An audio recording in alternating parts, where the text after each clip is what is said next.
अस्सलाम वालेकुम dear viewers. आज हम एबट कंपनी की एबोक्रेन यानी क्रैनबेरी साशों के बारे में बात करेंगे। इनमें क्रैनबेरी पड़ा होता है जो कि यूटीआई इन्फेक्शंस के लिए इंतहाई बेहतरीन है। ऐसे मरीज़ जिनको पेशाब में जलन हो रही हो, पेशाब रुक रुक के आ रहा हो या पेशाब आने के बाद कतरे आ रहे हों, तो ऐसे मरीज़ों के लिए एबोक्रेन एक बेहतरीन दवा है। ये गुर्दे की पथरी को ख़त्म करने में मदद देती है और गुर्दों में पानी की कमी को पूरा करती है।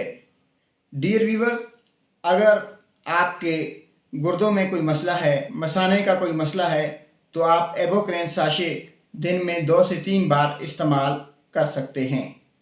एबोक्रेन साशे 1 गिलास पानी में डालें और उसी वक़्त पी लें।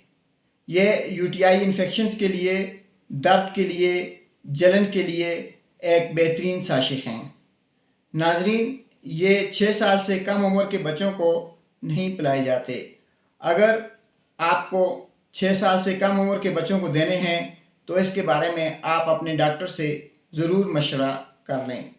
नाजरीन, पेशाब की जलन और पेशाब रुक रुक कर आना सर्दियों में एक आम सी बीमारी है। आप वैसे भी अगर आपको पेशाब रुक के आ रहा है, पेशाब में जलन हो रही है या आपको पेशाब के कोई भी मसाइल हैं जो मसाने और गुर्दे से मुतल्लिक़ हों, तो आप उसमें क्रैनबेरी साशे इस्तेमाल कर सकते हैं।